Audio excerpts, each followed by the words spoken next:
ইসরায়েলের বিরুদ্ধে যুদ্ধে নিহত ইরানিদের রক্ত বৃথা যাবে না বলে হুঁশিয়ারি দিয়েছেন দেশটির সর্বোচ্চ ধর্মীয় নেতা আয়াতুল্লাহ আলী খামেনি। জানান, যুদ্ধের ক্ষয়ক্ষতি সত্ত্বেও আরও দৃঢ় পদক্ষেপে এগিয়ে যাবে দেশের সামরিক ও বৈজ্ঞানিক অগ্রগতি। ইসরায়েলের সাম্প্রতিক আগ্রাসনে ইরানের জ্যেষ্ঠ কমান্ডাররা ও পরমাণু বিজ্ঞানীদের শহীদ হওয়াকে অপূরণীয় ক্ষতি বলে বর্ণনা করেছেন দেশটির সর্বোচ্চ নেতা আয়াতুল্লাহ আলী খামেনি।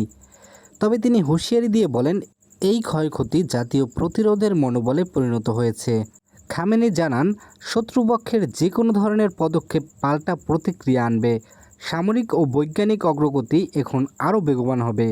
এদিকে পররাষ্ট্র মন্ত্রণালয়ের এক বৈঠকে ইরানের প্রেসিডেন্ট মাসুদ পেজেশকিয়ান জানান, প্রতিবেশীদের সঙ্গে ঘনিষ্ঠ সম্পর্কে রাশিয়া, চীন, ব্রিক্স, এসইও সহ কৌশলগত অংশীদারদের সঙ্গে সহযোগিতা জোরদার করাই হবে তেহরানের অগ্রাধিকার।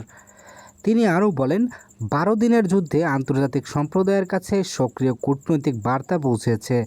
যুদ্ধের সময় ইরানি কূটনীতিকরা সমর্থনাদায় ব্যাপক কর্মযজ্ঞ চালিয়েছে। ইরানের পররাষ্ট্রমন্ত্রী আব্বাস আরাকাচিও ইরানের কূটনীতিকদের প্রতি কৃতজ্ঞ জানান।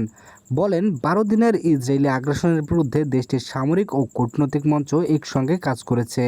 তিনি দাবি করেন, কূটনৈতিক তৎপরতার ফলে 120টিরও বেশি দেশে তেহরানের পাশে অবস্থান নেন এবং ইরানের আত্মরক্ষাকে বৈধ বলে স্বীকৃতি দেন। আরাকাচি আরও বলেন, হামলার সময় পররাষ্ট্র মন্ত্রণালয়ের কর্মকর্তা কর্মচারীরা দিনরাত কাজ করেছেন, কেউ কেউ কয়েকদিনও বাড়িতে ফেরেননি।